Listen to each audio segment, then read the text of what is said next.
Doc here for DetroitBeardCollective.com, Detroit's premier grooming company. Visit DetroitBeardCollective.com if your beard is feeling dry, scaly, if you need to maintain your beard. This day and age, there's products out there that helps you take care of your beard. Beard butters will make your beard feel softer, better smelling than ever before.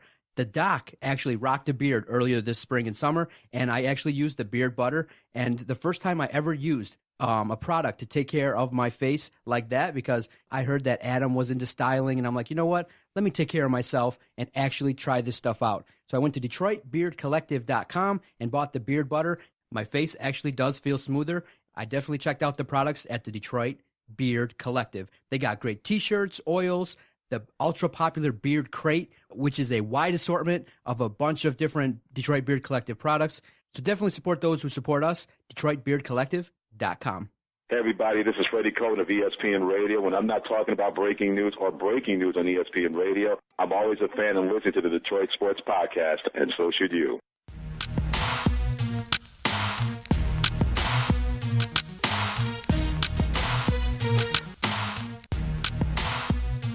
Often imitated, never duplicated. Detroit's top talent sitting right here in our Sterling Heights studio. Welcome, everybody, and thank you for downloading another episode of the Doc and Jock Detroit Sports Podcast. I am the Doc, John Macaroon. Joining me, a man who's trying to contain his frustration, trying to put his words together to express how he feels about your Detroit Lions, Adam the Jock Strozinski. What's up, cuz? What's happening?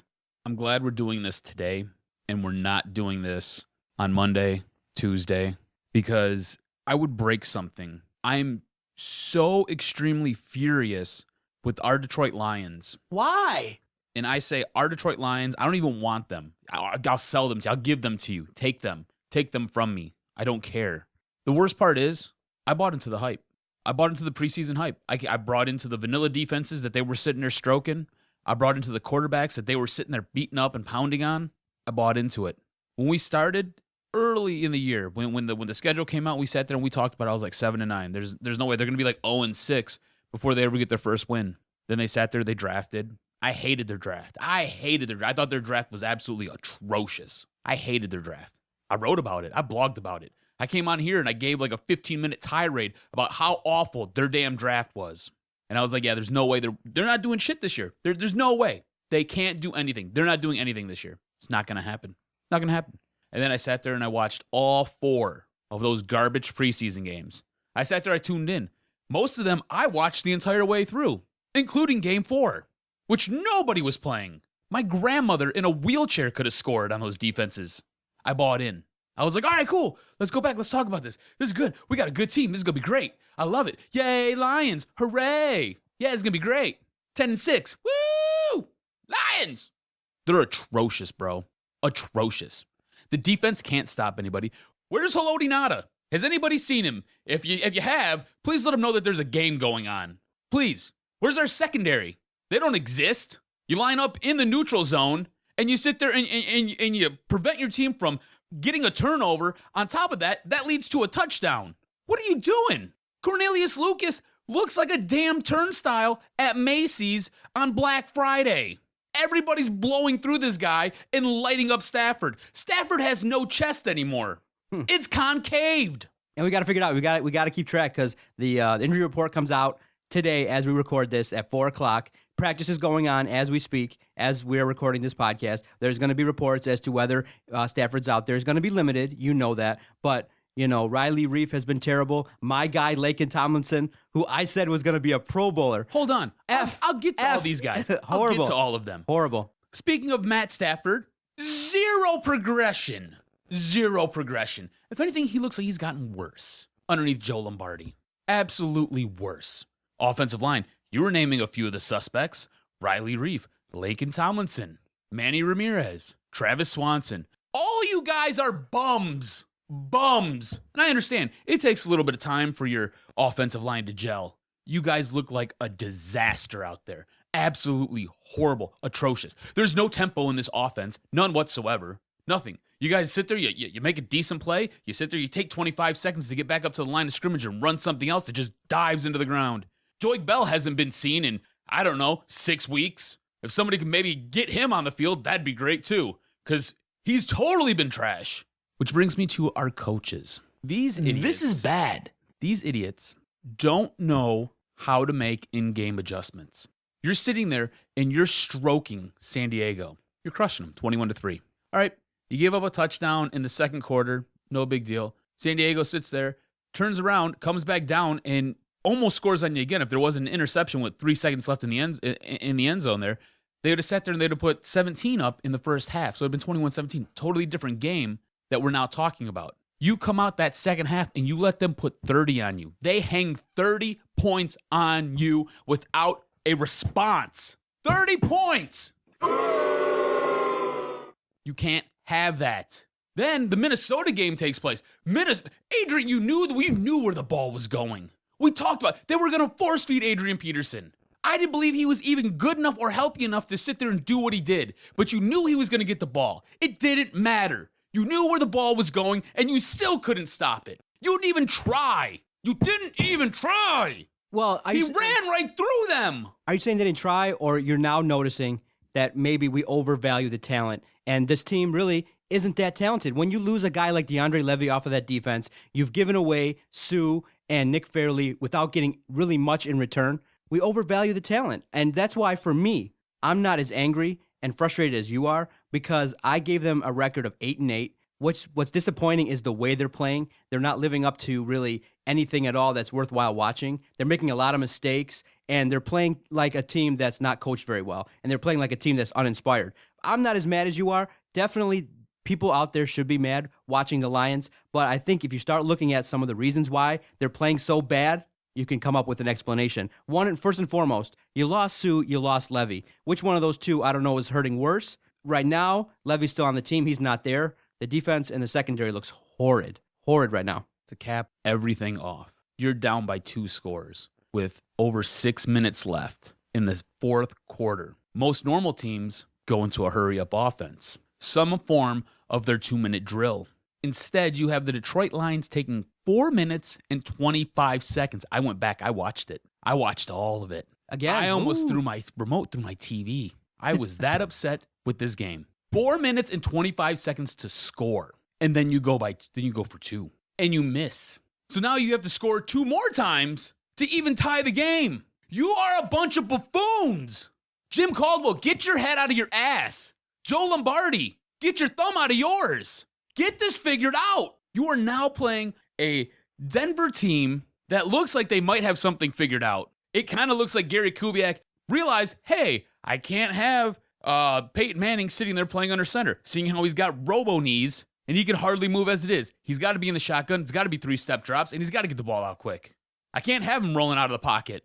It just doesn't work. No kidding. So now you've got Denver who's figured it out. They've got an incredible defense. You don't think they're not going to feast on Matt Stafford? Matt Stafford might have broken ribs. We're not really sure. But you know what? I can guarantee you this. After this Denver game, I'm pretty positive he's going to have some broken ribs. I don't care if he's wearing 4 flak jackets. It doesn't matter. I don't care if you put 3 tight ends in and you sit there and you bracket him and you try to save him. He's going to get pounded. He's going to get crushed. It doesn't matter. This coaching staff has showed an ineptitude for the last 2 games, and it's just going to be all on display for national TV here come Sunday night. Just wait. Just wait and see. Watch what Peyton Manning does. Watch what he does. He's going to slice them to pieces, cut them up. It's going to be so... Now, I know you're mad. I know you're frustrated, like many people, like many of the fans are. A lot of people are already talking, okay, maybe we got to let go of Matthew Stafford. We need to maybe look at a new quarterback. Maybe Caldwell needs to... You can't get rid of Stafford. You owe him too much money. Caldwell maybe needs to take the reins and call the plays. Right now, people are looking at what's going on with the offense. Does Matthew Stafford fit the system? Why is it that? The telling stat that makes me mad and is so frustrating, there's 4 teams who have not completed a pass over 20 yards. You think our Lions are on that list? Absolutely. Absolutely. They have not completed a pass over 20 yards. Let's keep it simple. Keep it simple. You have to be able to run the ball effectively. You have to be able to run block. You can't allow the defense to dictate what's going to happen to you. If you don't throw the ball deep at all, and you can't do that, the defense doesn't have to do much. They just stand right there, and you can run dink and dunk all day long. It's going to be ineffective. And so what's going on, a lot of people are talking about, and I agree. I think Lombardi thought that Stafford would fit this kind of system and be ultra conservative and not turn the ball over.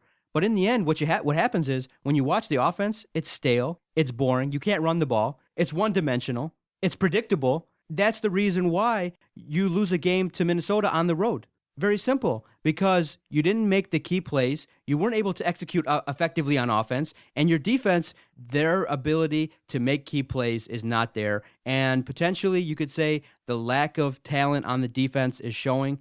Kyle Van Noy only has 1 tackle this whole year. He has as much as Golden Tate. The reason why people felt like the Lions could win 10, 11 games is because they felt like players would improve under the system. I never felt like that. I said 8 wins because I know the history. I know that if you drafted Kyle Van Noy and you expected him to progress this year, and he's a guy that you expected to contribute, come on. The Lions don't know how to effectively evaluate talent. The guys that they have, that they brought in, Ebron, for example, haven't done enough to solidify their spot that they got drafted in. Kyle Van Noy's a second-round pick. Second-round pick that gets 1 tackle and has been hurt all the time. That's just not going to lead to success. So it starts again from the top. Mayhew, it's obvious, is not able to replenish talent. It's obvious. You know what a lot of this reminds me of?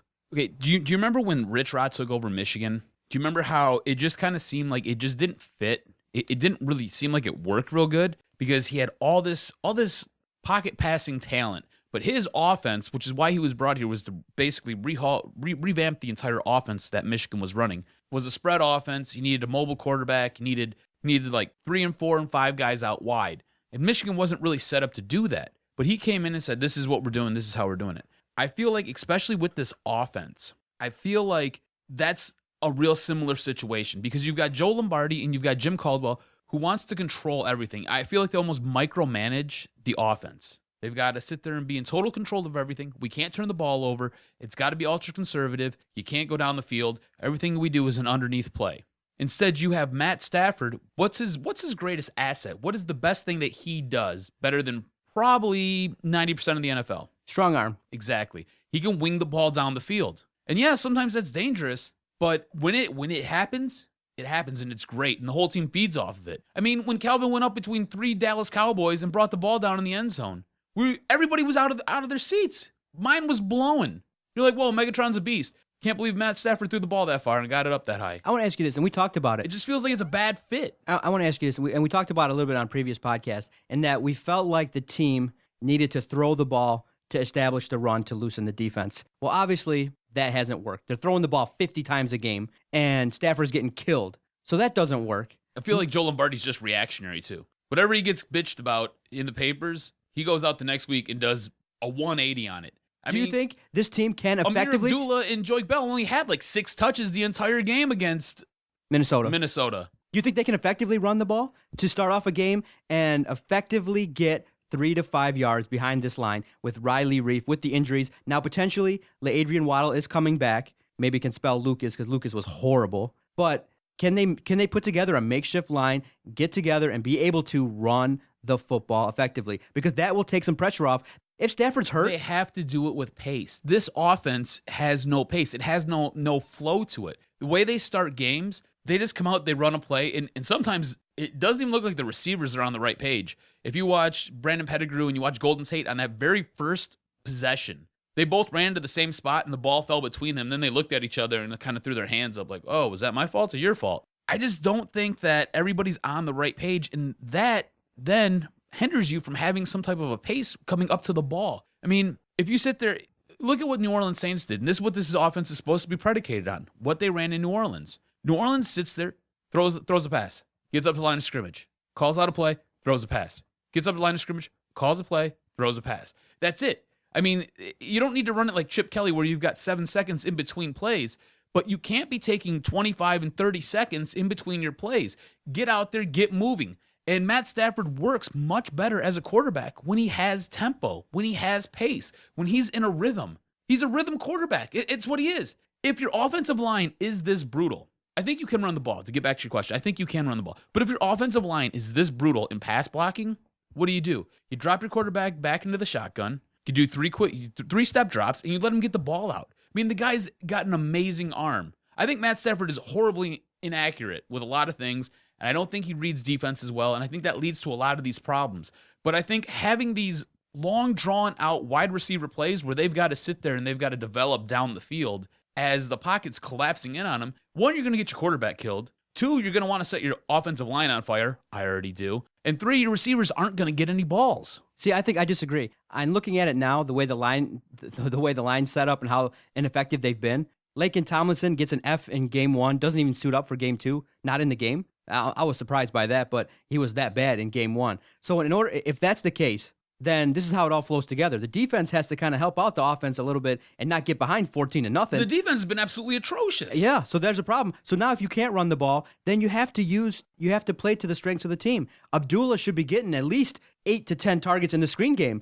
That'll get you 3 to 5 yards if you can't effectively, hike the ball, run it, and get through and establish a hole. Use the screen game. Did you see any effective screens that maybe went for more than 10 yards? No. No, I didn't see anything effective out of this offense in 6 quarters of football. So it sounds like when the coaching staff is asked about it, they're like, well, the defense did this and the defense did that. I like a team that just forces their will on the opponent. I don't know if the Lions can do that. But Matthew Stafford, if he's hurt, looking at this game, and I talked about it on the Motor City Rant podcast, thinking maybe the Lions are going to play well and things like that. But now another day has passed. If Stafford's hurt, they're going to try to tailor a game plan that's probably going to be even more conservative, more runs, more 5-yard passes. The Denver defense is probably licking their chops. Von Miller is probably like, Sunday can't get here fast enough. They could potentially run us out of the building. Peyton Manning knows the offense can execute it effectively. Emmanuel Sanders now, they're getting back into the groove.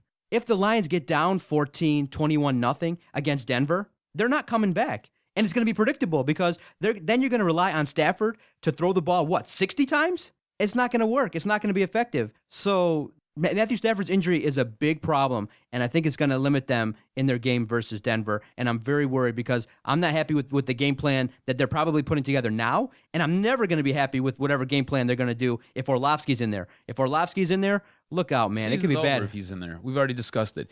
Let me ask you this.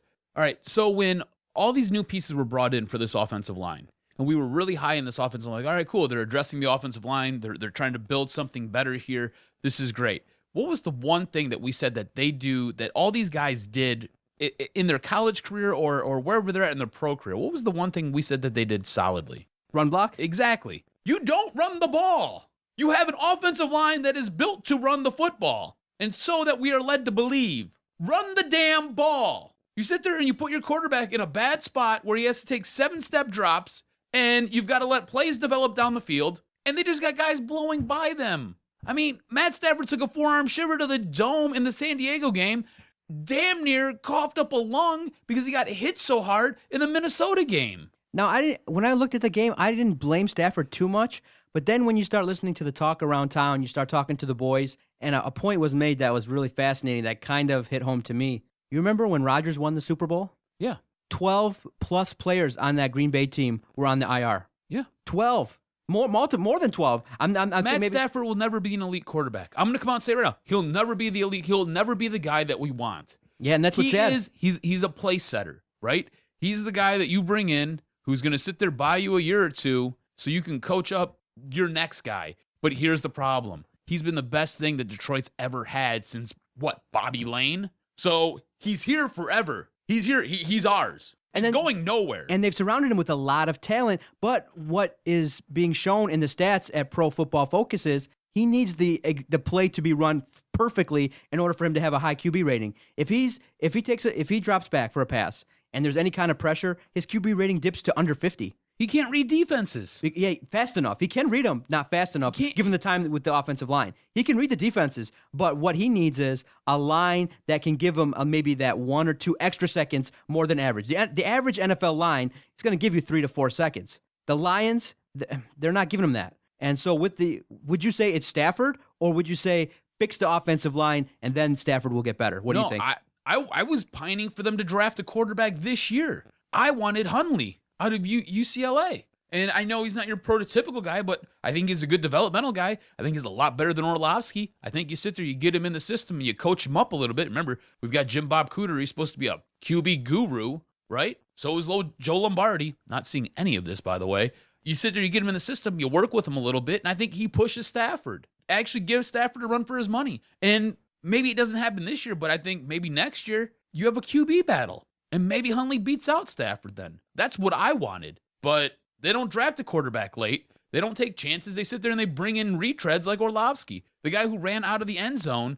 What was that, 2008? Mm-hmm. I mean, come on. Dude, this team, the other thing about this team has no identity on either side of the ball. You can't say that they're a run team. You can't say that they're a pass team.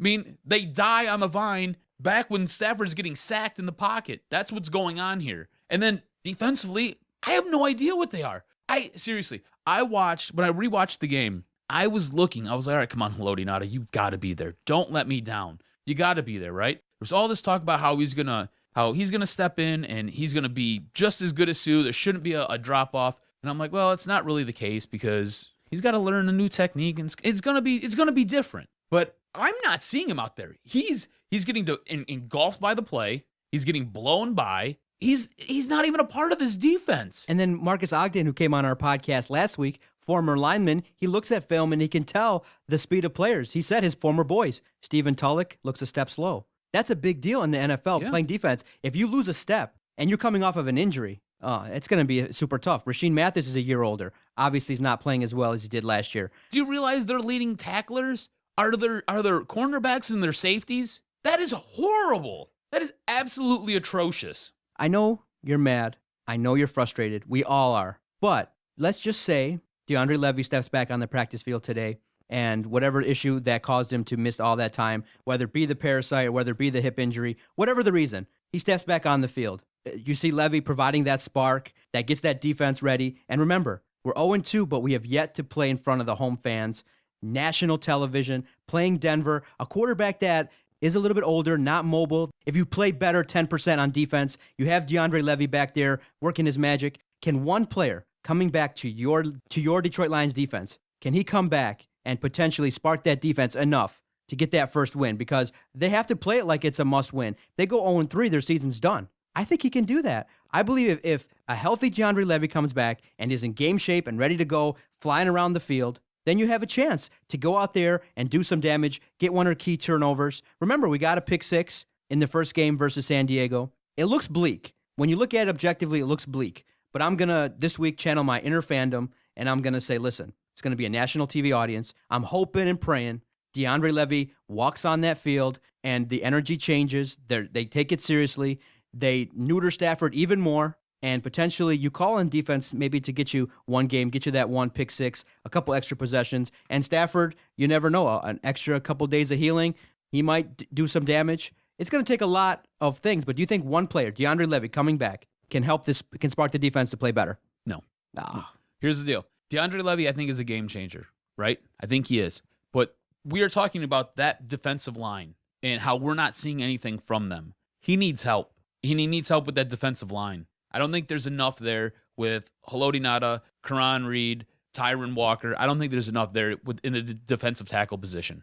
All right? So I don't think he himself can spark this change and help them win. Plus, you have to remember, Denver is coming off of extended rest. They played Thursday night. Oh, more time off. So they had, 3 extra days to rest, recuperate, and to prepare for this game. So they've got the lead there. Peyton Manning has it all figured out with that offense. I think Gary Kubiak realizes what he wants to do isn't going to necessarily work.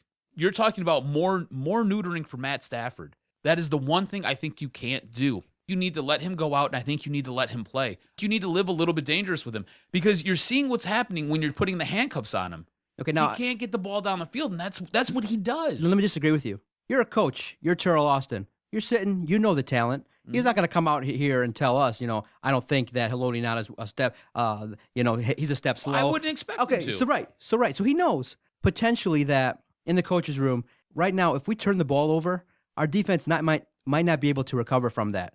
So that's being relayed to the offensive side, and they're saying, listen, we've let guys go. The defense is decent. We can do some things, but if you turn the ball over, it's going to be super tough for us to kind of, we might tire out quickly. We might not be able to be as effective. So they know that. So Caldwell, knowing that the defense isn't as talented as it used to be, is trying to come up with a scheme and a game plan to limit those turnovers. The problem is, I don't think Matthew Stafford can be a gunslinger without turning the ball over with 1 or 2 interceptions a game. That's the problem. Aaron Rodgers can.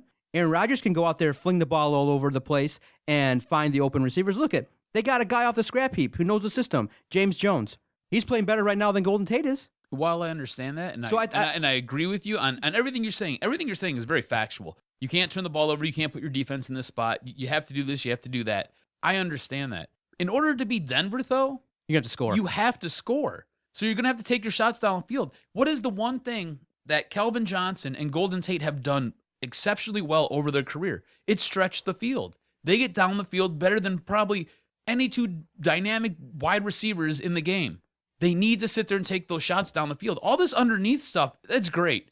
But you're sitting there and you're dying when you've got a 3rd and 1, a 3rd and 2, 3rd and 3, 3rd and 4. You can't pick up those yards and you're stalling out and you got to punt it. And now you got to bring your defense, who has looked gassed, completely gassed come the 3rd and 4th quarter of games because they're out there the entire time. You got to start taking shots down the field. And you know what you start to see with the Lions, too? You look to who most people compare Stafford to. They compare him to Brett Favre, gunslinger mentality. Brett Favre would throw an interception, an awful interception. He'd come back the next drive and fit the ball again. Throw the ball and continue. What happens with Stafford is, I think if he throws a pick, then he gets into a shell and the coaching staff neuters him even more. Mm-hmm. I agree with you. I think what they should allow Stafford to do is just throw the ball consistently deep, open up the defense, and if he turns the ball over, then the next drive, the first play, another deep route. And then you can start incorporating the tight ends. Then you can start seeing the screen game open up. You have to open up the defense because all the defenses are doing. You see it. Minnesota standing right there on the line. They know what's coming. The Lions have not completed a pass over 20 yards. That's the most telling stat that you can find out there on the offense. No passes over 20 yards. That means the defense can just do what they're going to dictate everything to you. And you're not going to be able to run the ball. You're not going to be able to do anything with your offense. You know, when people are calling back for Dallas's Scott Linehan, come on now. Scott Linehan was a decent offensive coordinator, and Stafford thrived under him too.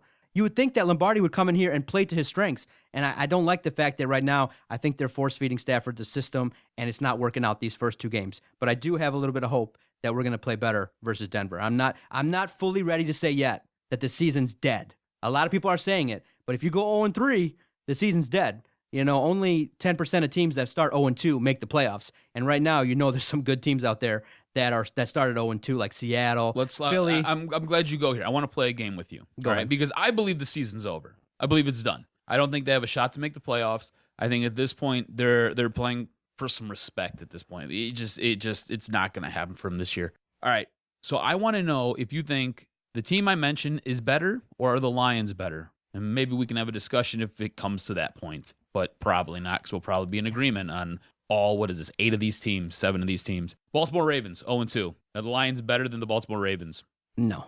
Do the Baltimore Ravens have a shot at making the playoffs, do you believe? No. You don't think so? With the injury to Terrell Suggs, that takes them out of that defense isn't looking as good. When you go out on the road to lose to Oakland and you lose some key players, it's hard to come back from. So I don't think they make the playoffs. I think Baltimore has a shot. I don't think they do it, but I think they have a shot, and they're better than the Lions. Indianapolis Colts with your boy Andrew Luck. They look bad, and there's talk now that Pagano threw him under the bus, and there's talk that maybe he might be gone, but they're going to come around. When you got a quarterback like Andrew Luck, they're going to come around. Will they make the playoffs? It's going to be tougher now, starting 0-2, but they better get it together.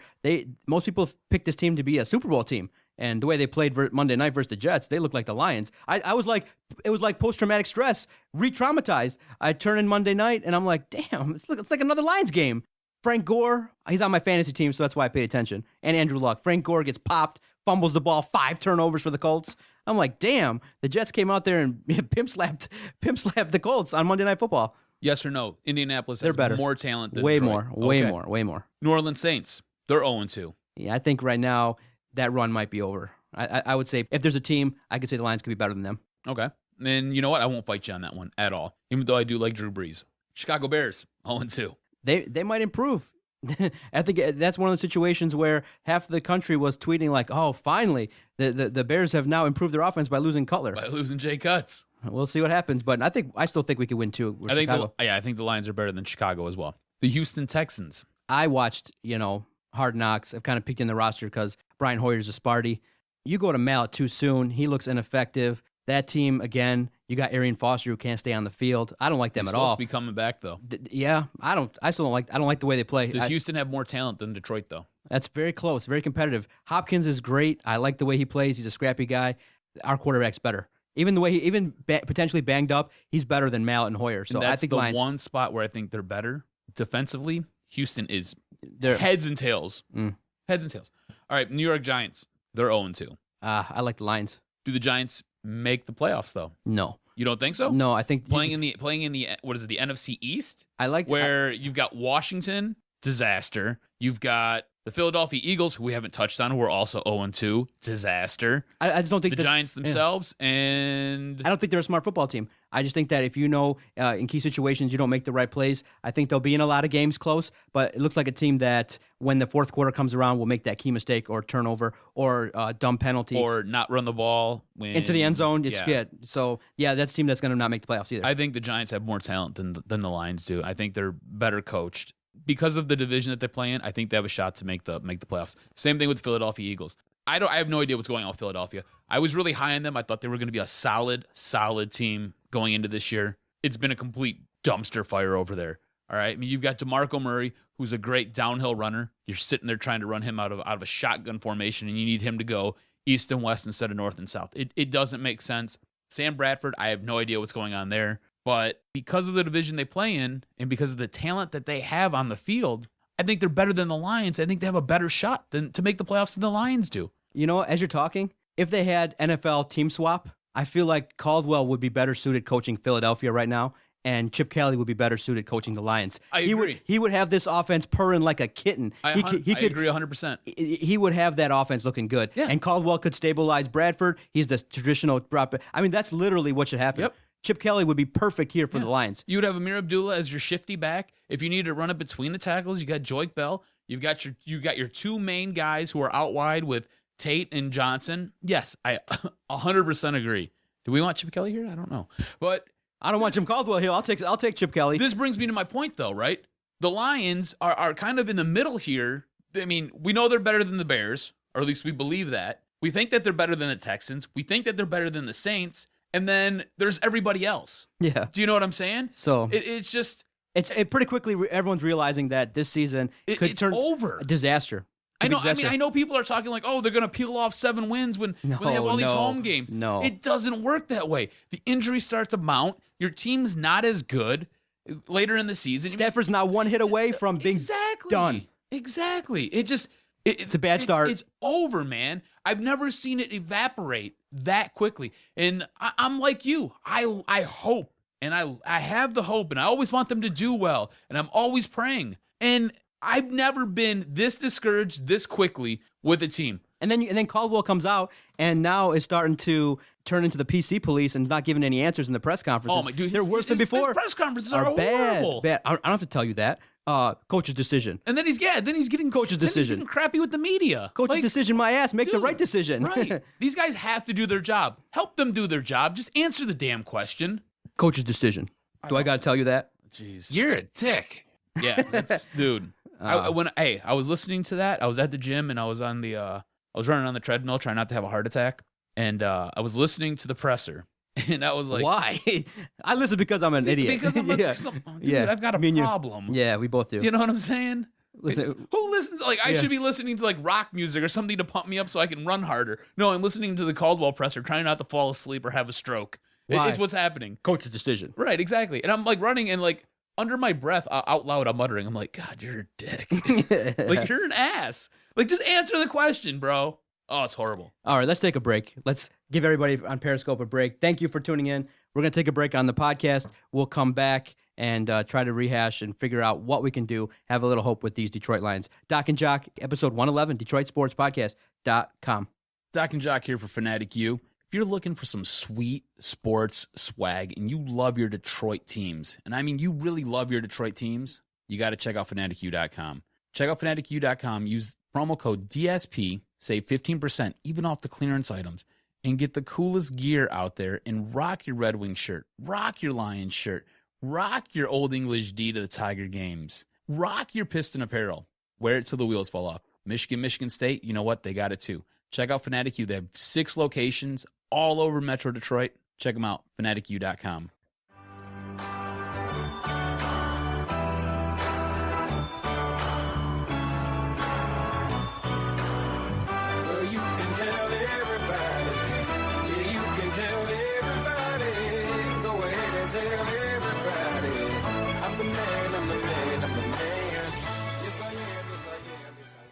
All right, welcome back, everybody. Thank you for staying tuned to this podcast. We took a little break, regrouped a little bit, had some drinks, had some food. I'm much calmer now. Much calmer.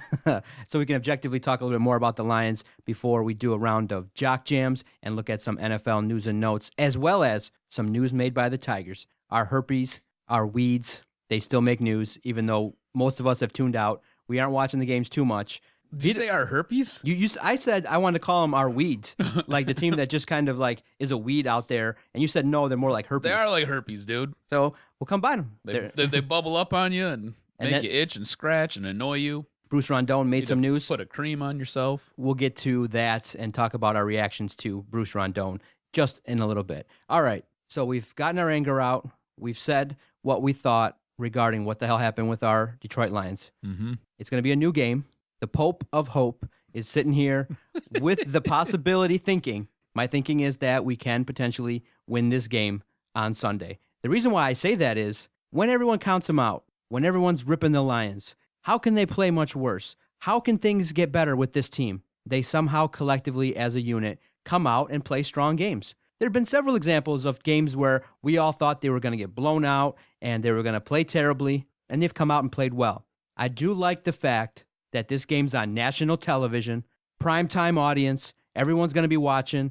Players get up for that. There are certain games that players focus more on. In the meetings out there this week, the Lions will be focused very intently on not getting embarrassed on national television. And now their backs are even up against the wall even more, knowing that their quarterback is hurt. They know out there that the hashtag Matt's Life Matters is out there. They know there's movements out there that potentially they could be staring at and hearing Fire Mayhew chants. They know that.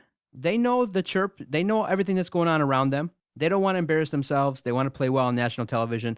And Denver poses an interesting matchup for them, knowing that their quarterback is older and he's throwing some ducks. His velocity isn't there. If they're able to read the defense better and react fast, because he's not going to throw that many deep passes himself, you can predictably know what's going to happen. And remember, too, who's our head coach? Jim Caldwell. He knows Peyton Manning's tendencies, having coached him and coached against him at Baltimore. He knows the film inside and out. There is an edge there. I'm going to call upon Jim Caldwell to use that edge, even though we think he's a grumpy old man in the press conferences. Use that edge in the film room to help these Lions win the game. We need to come out of this game 1-2. I truly believe they're going to play their best game. They may still lose, but they're going to go down with a fight if they do. I got them winning the game.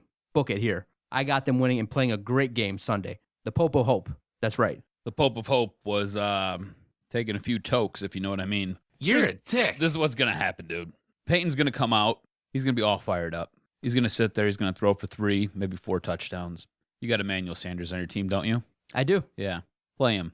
He's going to go off. He's going to have at least 2 touchdowns, probably 150 yards, because our secondary blows. All right. Demaryius Thomas, he'll get another one. C.J. Anderson's going to all of a sudden look real healthy. Just wait. He's got no toe, no ankle. He's out there with a steel boot on. Don't worry. He's going to be all right. That guy's going to rush for probably 75 yards, maybe 100. Not real sure yet. He'll get into the end zone. It's going to be a slaughter. It's going to be a slaughter. That defensive front for the Broncos, going to eat our offensive line for dinner. Matt Stafford's going to be out of the game come the third quarter because he can't breathe. He might have a punctured lung because his rib was crushed and then pierced it. That's exactly what's going to happen. They're going to get smoked, 110%. Denver's going to roll. Detroit's going to be 0-3. Book it. Book it, bro. So you have lost hope with this team. Now, okay. The season's over. Season's over. At this point, I'm going to pick against the Lions every chance I get because I know in the end and in the long run, I'm going to come out ahead.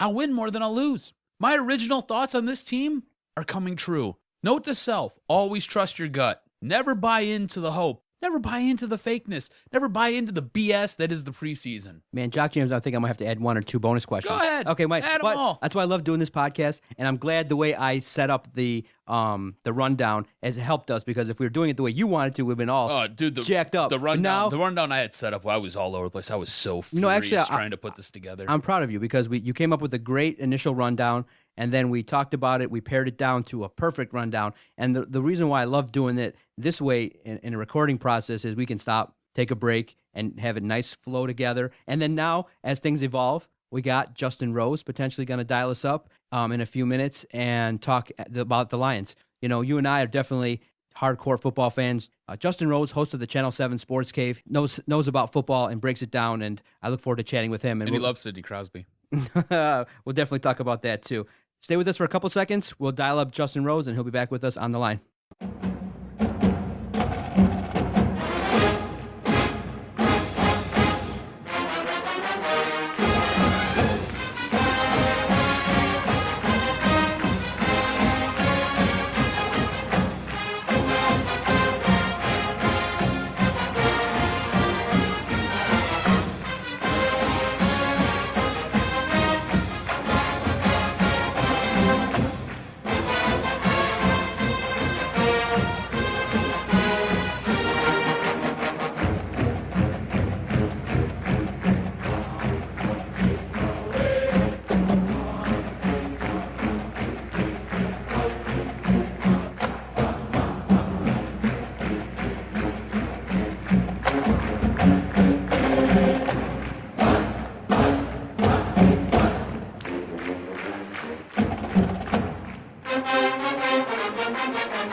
On the phone with us right now is Justin Rose, Channel 7 sports reporter and host of the Sports Cave on Sunday mornings. Justin, what's going on, buddy? Hey, guys. How you doing? Excellent. So we brought you on. I had a meltdown earlier in the show where I sat there and screamed about the Lions for probably a good 25, 30 minutes. John finally calmed me down and talked me off my ledge. Maybe you can help here. I'm trying to figure out what the biggest problem is with these Detroit Lions. I can't put my finger on it.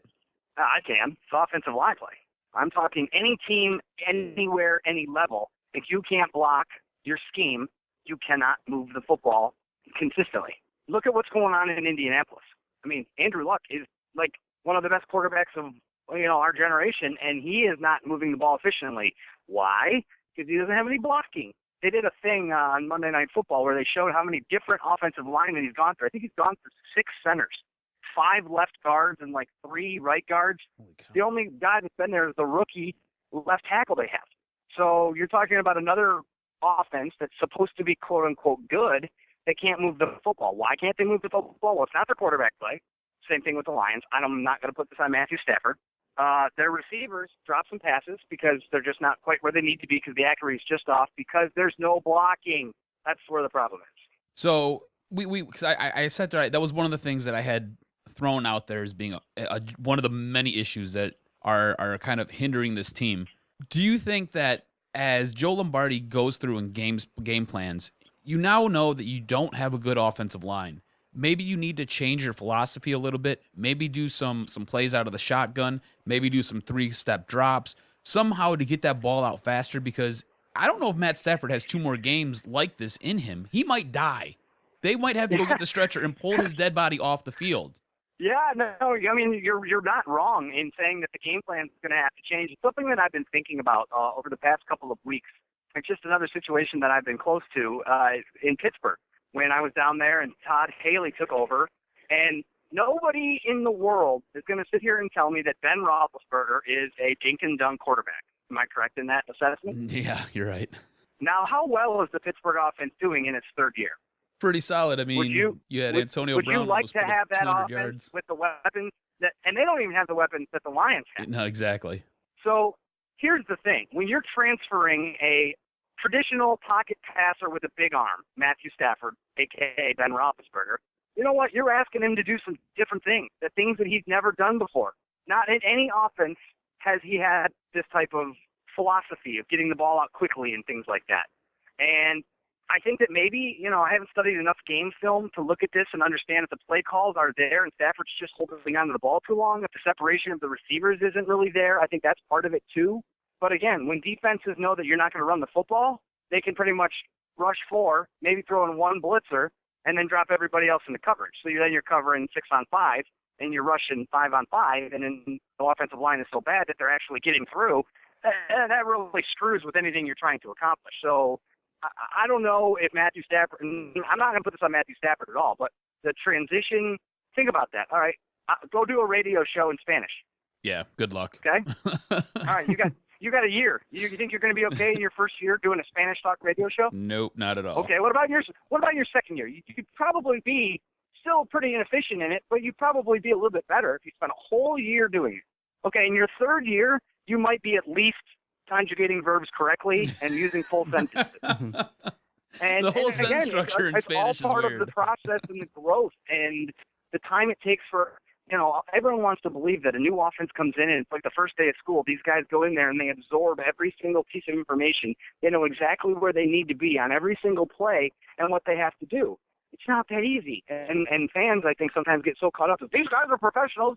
So I don't understand why fans have this fixation with, perfect play and perfect execution because, realistically, there's no such thing as that in any stretch of the imagination.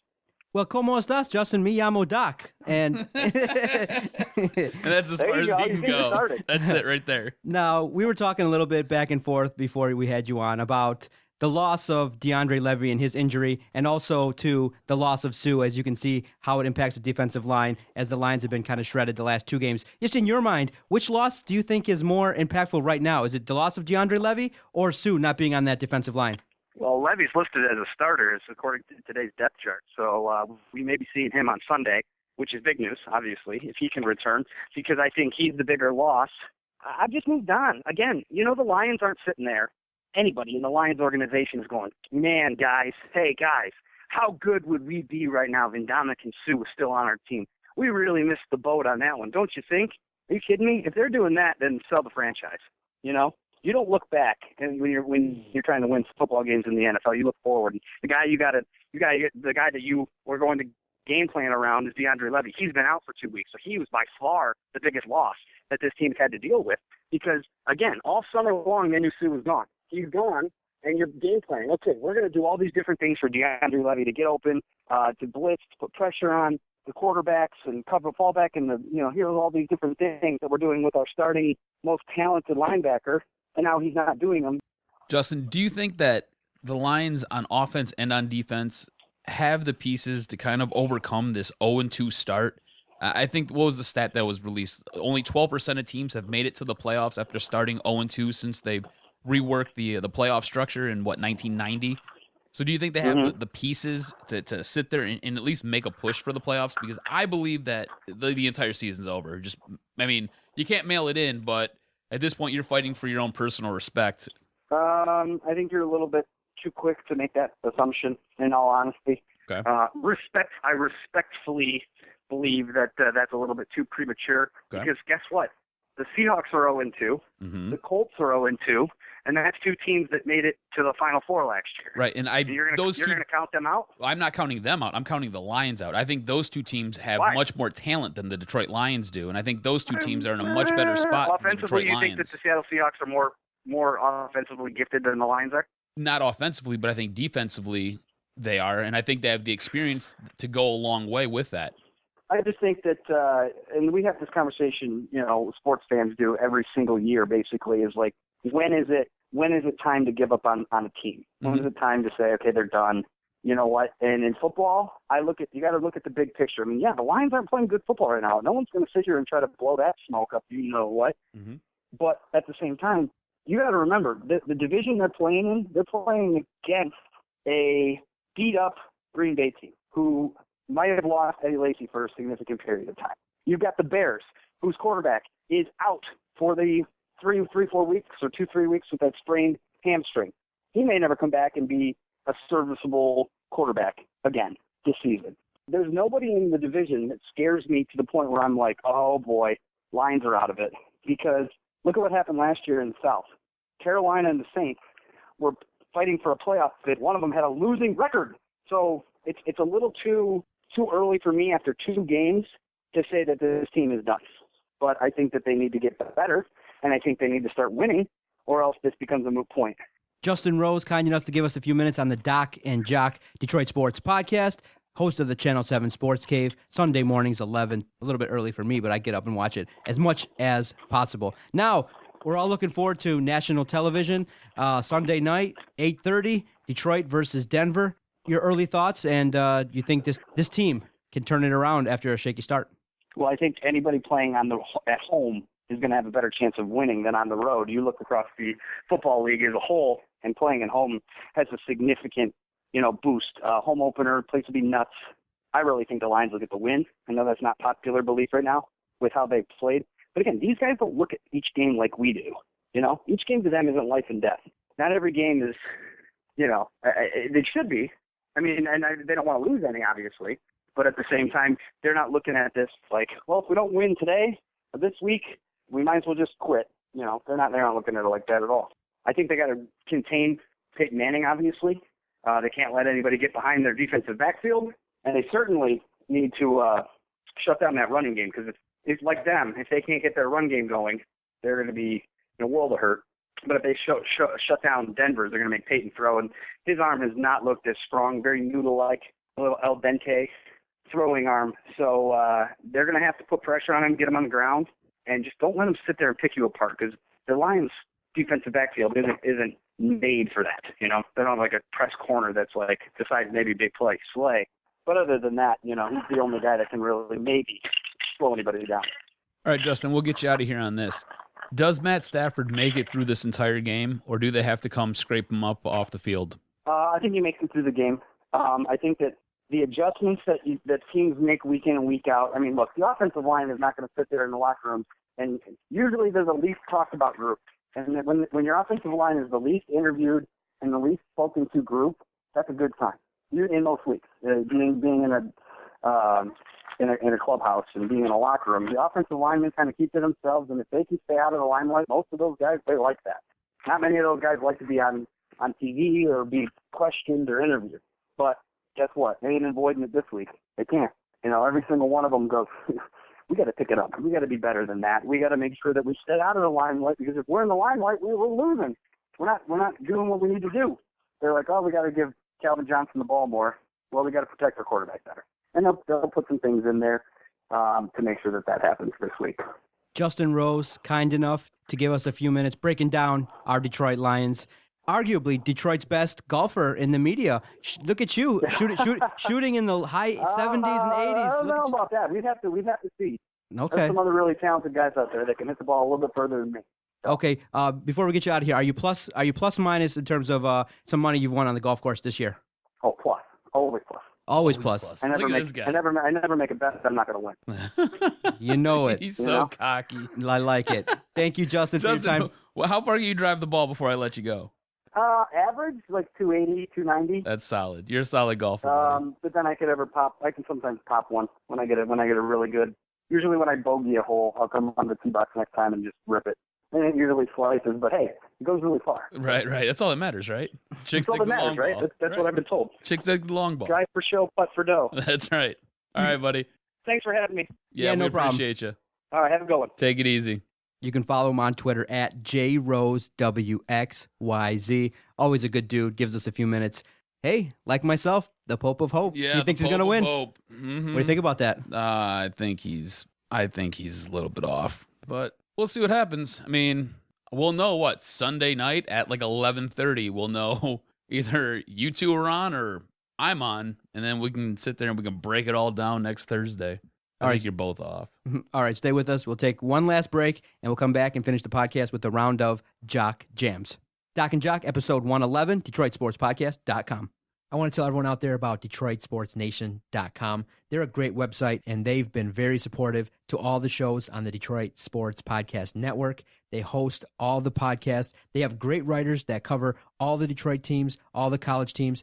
Check out their website and support those who support us. DetroitSportsNation.com. The collaboration has been excellent, and it's helped us to continue to grow and have great guests, take phone calls. So our collaboration with the Detroit Sports Nation has really been successful, and support those who support us. DetroitSportsNation.com.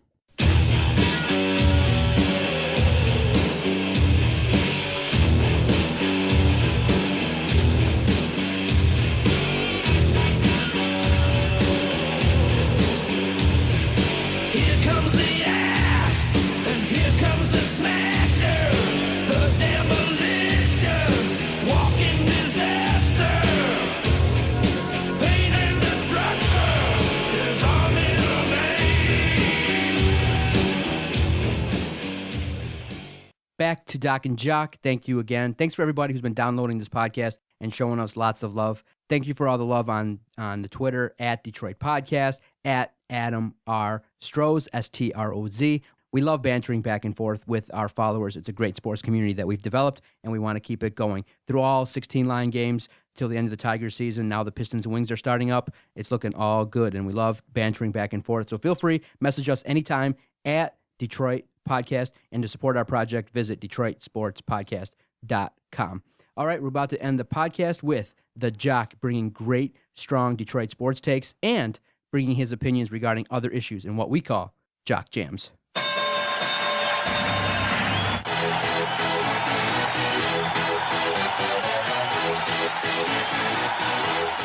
Dude, I forgot this segment even existed. It's been so long since we've done one of these. And that's right. We got Jock Jams and the picks, too. Stay tuned until the end of the podcast. We'll reveal how we did last week and make our NFL picks rather quickly.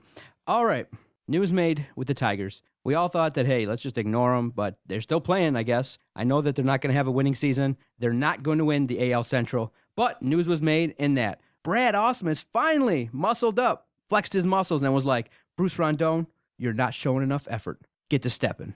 Get out of here. Go home, not just for today, not just a one-day punishment, for the rest of the season. Bruce Rondon's gone. What was your reaction when you heard that kind of news? For lack of effort. Really? This team's still relevant, eh? A little too late, right? You know, a day late, dollar short with this Brad Ausmus. Hey, it's great. You're sending a message to a young kid who obviously isn't putting in the time or the effort to get better at his craft. I mean, Bruce Rondon is supposed to be your closer next season for your Detroit Tigers. Obviously, he's not taking the job seriously, not doing what he's supposed to be doing, so Brad Ausmus decided to finally grow a pair. The only problem is Brad Ausmus decided to grow a pair when he's going to be fired. Right. This is the second season. He's now in, game 140-something of the year, and you are, 30, 40 games out? I mean, I don't even know anymore. You're so far behind, it doesn't even matter. So, fail? Hey, a good thing for Brad Ausmus learning. I mean, I guess this is the learning curve, right? I mean, he finally caught up to it, so he put his foot down. It's just, like you said, he's about to get fired. It doesn't matter at this point. He's on his way out the door, and hopefully this wakes up Bruce Rondon, and he can sit there and he learns from this, and maybe next year he becomes better from it, but just day late, dollar short for me, man. Yeah, it's very disappointing, especially when you talk about lack of effort. That just means someone who isn't motivated by himself to do the best that he can, and that doesn't bode well for his future as the potential closer for this team. We've talked about it. Now it's time to make a decision. Which 0-2 team that was in the playoffs last year has a better chance of making it in the playoffs this year? Seattle or Indy? You got one of those two teams, and likely because there's 9-10 teams, one of them is going to make it after an 0-2 start. You give Seattle a better chance or Indianapolis with Andrew Luck? It's Seattle all day long. They get Cam Chancellor back. He is the straw that stirs the drink on that defense. That's why they've been struggling. It's basically been their defense hasn't been doing its job. You get Cam Chancellor back. He's the quarterback of that D. That ship is going to get righted instantly. Just wait. All right? So if I had to pick between one of the two, I'm going to go Seattle. Indianapolis has too many problems. There's all this dissension with the general manager, with the head coach, with the owner, who it's been chronicled that he has a problem with drugs, alcohol abuse. He's a mess. So, I mean, there are questions after the Monday night game whether or not, Andrew Luck was getting thrown underneath the bus, whether or not the offensive line was getting chucked underneath the bus, whether the general manager was getting chucked underneath the bus, all by Chuck Pagano. So where does all this sit? There's just too much turmoil going on in Indiana. So I'm going Seattle all day long. Screw the Colts, bro. It's the Seahawks. All right, keeping it all football because that's what we love. That's what we're focused on every single Sunday. The Dallas Cowboys, most surprising 2-0 start. But with great news comes some bad news. Tony Romo and Matthew Stafford, guys that are also compared to each other, both laid out. But the injury is far more worse to Tony Romo. The wife is very upset. She tried to get some fantasy advice from Jarvie the King and Dennis Farrell, texting in to see about Romo or Mariota. Romo only had 8 points, and he's out with a clavicle. Oh, a tough injury, man. We all know that around here with the whole Charles Rogers situation after his great start. But now that they're 2-0, how do you see them progressing, and can they have a successful season? Are you buying or selling on the Dallas Cowboys in the 2015 season now that Romo's hurt? All right, not having Des Bryant is an issue, but you can overcome that because you've got other pieces who can fill in and not take the massive load that Des Bryant can carry for you, but can help pick up some of those pieces. And when enough people pick them up, you're okay. But you're losing Tony Romo. You're losing the architect of your offense here. He's the guy who distributes the ball. He's the guy who makes all these heroic plays. The guy's been called Captain Clutch recently because he sat there and led this team on drives that have won games at the very final seconds of games. So losing Tony Romo for about 8 weeks, that's what everything is looking like here. This team's going to have its hands full. The only thing that really helps this squad out is they're playing in the NFC East, right? So figure we're going to go 8 weeks here. If they can go 4-4, they're at 6-4 at that point, hitting the 10-game mark. If Tony Romo can come back and he's healthy and he can pick up where he left off, I think they've got a great shot of making the playoffs. Otherwise, it's going to be really hard, man. You got Brandon Weeden as your quarterback. Brandon freaking Weeden, dude. It's not good. Yeah, but they kind of took insurance in Matt Castle. I know they're trying to revive they him. traded for that, but I mean, you can't. You traded for that guy like last night, right? Right. So like 2 nights ago, you pick him up. You bring him in. Oh, that guy's got to wait, digest your playbook? Wait. Nah, it's not happening, Wait, dude. stop the presses. Brandon Weeden's Lions your luck. quarterback. Here you go. Lions luck. Whedon gets hurt. Kellen Moore comes in, leads them to the freaking playoffs. Yeah, lights up the league. And we're all like, come on. That would actually rub the wounds in even more. Kellen Lights Moore. up the league. Watch that guy. No, dude.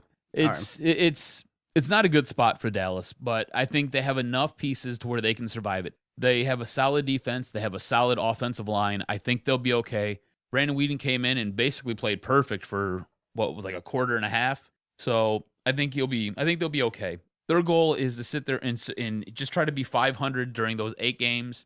You'll be fine. You're in one of the worst divisions that completely hates itself. You'll be A-okay. All right, now, end the podcast. We do the NFL picks against the spread. Last week, we went 2-2. We both were wrong with the Lions. I mean, what are you going to do? Well, we both got 2 correct, and as we sit, the Doc leads in the NFL Pick'em Challenge 4-3. Jock has the honors. Go for it. All right, my first game, I'm taking Atlanta Falcons -2 at the Dallas Cowboys. No Dez, I already said it, no problem. No Romo, no problem. Well, maybe not so much no problem. You got Brandon Weeden as your quarterback, man. That's a big problem. So I'm going to take the Dirty Birds -2 in Jerry's world. I like the fact that there's a little bit of controversy with my Colts. I'm sticking with them. They're a 3.5-point favorite right now. I like them going in -3.5 at Tennessee on the road. Look for Andrew Luck to have a massive game. He's due for a breakthrough. So I got in my first pick the Indianapolis Colts -3.5 at Tennessee. We've seen both these teams already. They both did a number on Detroit. San Diego +2.5 at Minnesota. I don't think the Vikings are as good as the Lions helped them to look. I think San Diego's D can get to the quarterback, which Detroit's didn't. I think they have a lethal offense, as you've seen, being able to hang 30 on the board with no answer. They spread the ball all around the field. They got a running game that can sit there and cram the ball down your throat. I'm taking Chargers and the points in Minnesota. A team that is struggling right now, the New York Giants. They're at home. They're looking to get back and rebound after their 0-2 start. Washington on the road. I'm not sure how I view them, but I'm taking the New York Giants -4.5 with my second pick. Dude, you're laying some big numbers. Look at you. Look at you. All right, my next game. I got the New York Jets -2 hosting the Philadelphia Eagles. Jets have forced 10 turnovers in 2 games. Sam Bradford alone has turned the ball over 5 times in the same amount. Take the Jets, Jets. Man, do I do this? I always go with the philosophy it's an NFL game, but the Patriots it doesn't hurt. Why not? I'm still up by 1. I'm going to roll the dice, and I'm going to say the New England Patriots are going to go in there at home, be all riled up. It's Jacksonville. They're going to crush Jacksonville. So I'm looking at it to be maybe a 3 to 4 touchdown game. So with my third pick, I'm taking the New England Patriots -14 over the Jacksonville Jaguars. Dude, those huge spreads scare me. Yeah, but you go for it. You got to take a chance. Risk and reward. Yeah, that's right. As some would say. That's right. You've got a 1-game lead. You're good to go. All right, which brings us to Sunday. This is where it's going to be separated, I think. You've heard me sit there and you heard me scream. I pretty much gave you my reasons earlier for this pick. I'm taking Denver -3 here in Detroit. I don't think the Lions are a good team. I don't like what this coaching staff has done. I think this coaching staff has failed these players. I think this coaching staff has struggled to make the adjustments that are needed to win games. Matt Stafford's going to die on the field. Get his casket ready. They're gonna have seriously. He's gonna die. He's gonna get killed. Von Miller's gonna eat him for lunch. This offensive line is atrocious. This defensive line doesn't exist. This secondary, glad somebody's back there to make a tackle 25 yards downfield. Because if they weren't, who cares, right? Lions don't. Season's over. Take the Broncos. -3. You're a dick. I'm going with Justin, friend of the podcast. He likes the Lions. He's also in the Pope of Hope Club. I'm the Bastion of Hope, also the Pope of Hope for the Detroit Lions. I believe. How many other nicknames do you have? I have a ton.